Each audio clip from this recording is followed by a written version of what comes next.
I had the wrong idea about sales really to begin with. I had a solution to a set of problems that I thought were rife in the business world. And I wanted to convince, probably,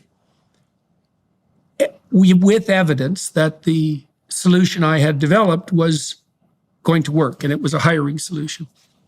But what I didn't understand, it took me a while to understand, was that I was actually introducing a problem into the mix because they already had a way of hiring. And so if they were going to switch to me, there was a lot of retooling that needed to be done. And I didn't actually know what their problems were. And so I learned eventually that there was no such thing as selling.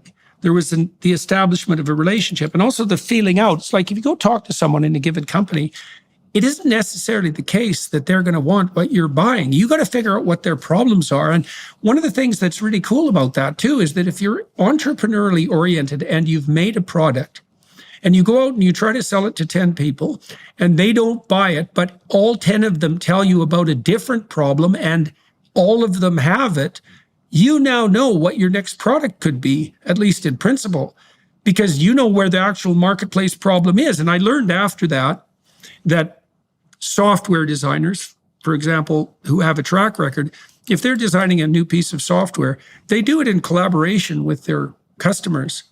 They build a bit of it. They go ask them, how do you think about this? Does it solve the problems that you have? And if they say no, they modify it. Like there's a constant dialogue between the market, let's say, and the producer. You don't build a better mousetrap and have the world beat a path to your door. You do it in collaboration.